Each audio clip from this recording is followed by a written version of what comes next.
80여 권의 학습법 책을 읽고 내린 결론.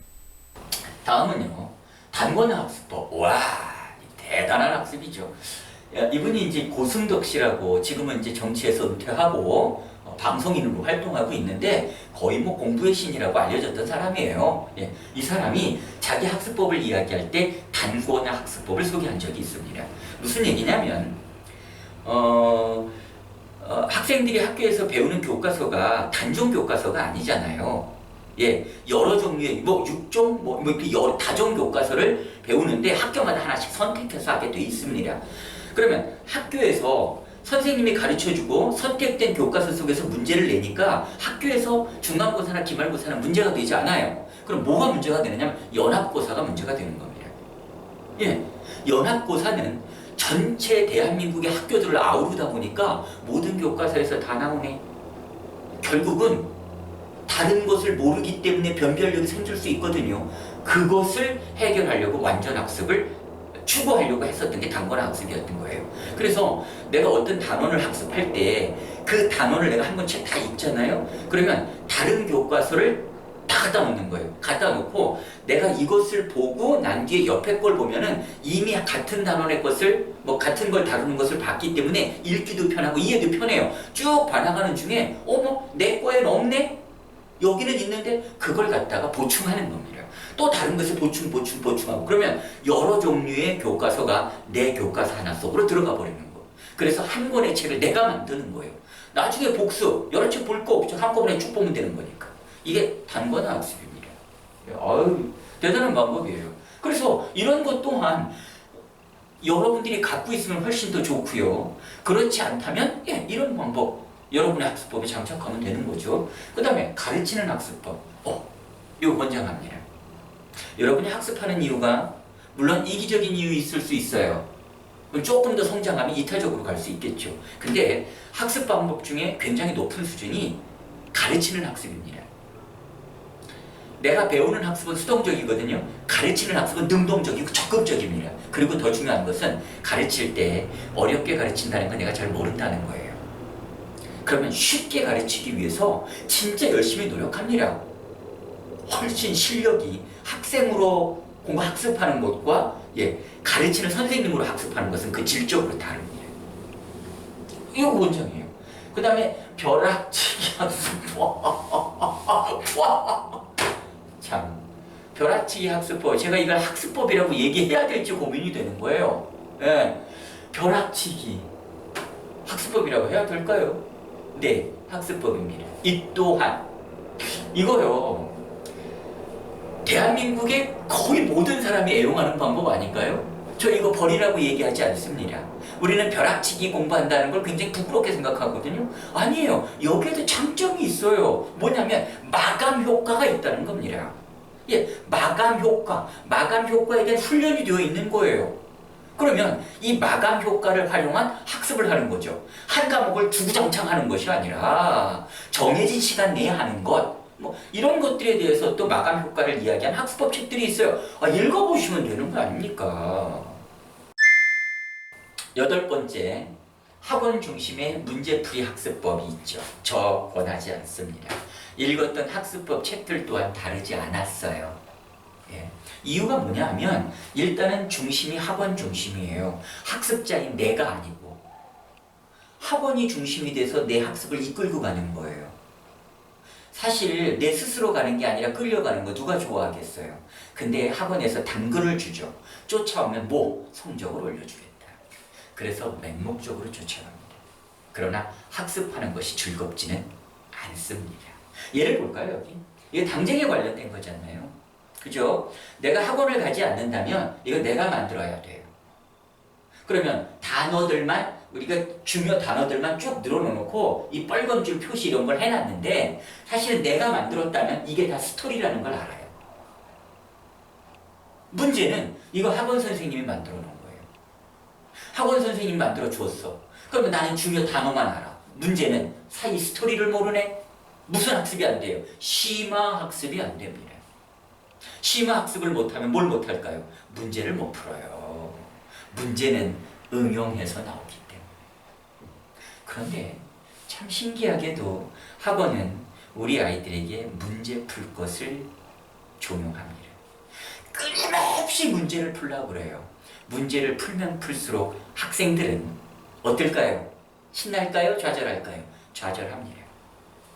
왜요? 내가 정확하게 모르고 문제를 푸는데 풀면 풀수록 맞는 것이 많겠어요? 틀리는 것이 그냥 소나기가 내리는 거예요. 소나기가. 학생들 중에 제가 물어보면 이렇게 해도 기말고사, 중간고사 어떻게 준비하니? 라고 물어보면 이렇게 얘기합니다. 문제를 많이 풀어본대요. 문제집을 3, 4개씩 풀어본대. 아, 풀어요. 푸는 게 잘못된 건 아니죠. 풀어요. 문제는 문제집을 풀어서 자기 실력을 높이겠대. 이게 말이 됩니까? 그러면 사전에 문제 풀기 전에 학습을 어떤 식으로 하니? 그랬더니 문제집 앞에 요약본을 본대요. 자기가 요약 본다고 알아요? 그래도 조금 나은 게 학원 선생님으로부터 그나마 설명을 들으면 좀 낫죠. 자, 제가 하고 싶은 얘기는 그거예요. 문제풀이 학습을 통해서 실력을 높이려고 하지 마세요. 문제풀이는요, 딱 하나예요. 내가 학습한 것을 테스트하기 위한 수단이에요. 그러면 그 앞에서 해야 될 건 뭘까요? 내가 심화 학습을 해야 돼요. 심화되어지면 문제풀이가 신납니다. 왜? 할 때마다 맞거든요. 다 맞잖아요. 안타까운 현실. 복습과 선행학습은 있어도 예습 중심의 학습은 없답니다. 뭐가? 우리 교육에. 예습과 선행학습은 뭐 다르죠, 결이요. 앞에 것을 학습한다는 차이인데 뭐냐면 예습은 내가 할 수 있는 역량에서 하나나 2개 앞에 것을 하는 거예요. 그러니까 즐거워요. 왜? 조금만 인내하면 그곳에 도달하니 얼마나 신납니까? 근데요, 답답한 건 뭐냐면 선행이에요. 어디 가는 거예요? 내가 헤아릴 수도 없는 저 먼데 있는 걸 하는 겁니다. 아세요? 내가 어디로 가는지도 모르고 무엇을 하는지도 모르고 그것을 해야 되는 고통. 그걸 아이들에게 주는 게 선행학습이에요. 예. 그러면 복습은요. 예습과 복습을 비교해서 얘기하면 복습은 선행학습과 크게 다르지 않습니다. 왜 다르지 않아요? 선행학습은 내가 할 수도 없는 저 먼데 것을 학습하는 거고 복습은요. 누군가로부터 학습을 듣고 그걸 강제로 기억하는 거고. 네, 강제로 기억하는 거 아닙니까? 그럼 예습은 뭘까요? 그 중간에서 우리의 현실이 반영되어 줄 수 있는, 우리에게 즐거움을 줄 수 있는 가장 중요한 학습 수단이 사실은 예습이에요. 근데 우리에게 있어서 예습은 없다니까요. 예습은 없어요. 그래서 발생되는 문제가 있죠. 발생되는 문제. 학생들이요, 선행학습을 해갖고 와서 자기는 다 안다고 생각해요. 알긴 뭘 알아요. 자, 보세요. 선행학습과 복습은요, 주체가 학생 아니에요. 절대로 아닙니다. 그럼 누구예요? 교육자예요. 복습은 뭐예요? 가르쳐준 선생님이 주체죠. 선행학습은요, 애들이 헤아릴 수도 없으니 저 앞에 있으니 또 가르쳐주는 선생님이 주체죠. 그러면 실제 학습자인 내가 주체적으로 할 수 있는 건 그건 예습이라니까요. 그러니까 무엇이 우리에게 행복을 줄 수 있고 보람과 심지어 욕구적 차원에서 쾌락을 느낄 수 있는 게 뭔지를 우리가 금방 알 수 있다니까요. 대표적으로 저는 수학만 보면 참 한심해요. 수학만 보면 진짜 한심합니다. 학생이나 학원이나 부모나 미쳐 돌아가는데 왜 그래야 되는지 이유를 모르겠어요. 물론 학원은 이해가 가요. 왜? 학원은 생존해야 되니까. 학생들이 도저히 갈 수 없는, 알 수 없는 걸 제시해 놓으면 뭐 하게 돼요? 그러니까 학원을 믿지 않으면 난 갈 수 없다는 불안 심리가 만들어지거든요. 그러니까 그걸 쫓아갈 수밖에 없는 거죠. 아무튼 뭐 그러네요. 그래서 다시 말씀을 드리는데 아는 것도 없으면서 다 안다는 착각에 빠지게 만드는 거. 결국은 학습의 흥미를 잃게 만들어버리죠. 그게 선행학습의 문제점이에요. 저는 이렇게 생각을 해봤어요. 복습과 선행은 진리를 탐구하는 것이 아니라 진리에 종속되는 것이다. 복습과 선행은 진리 탐구가 아니에요.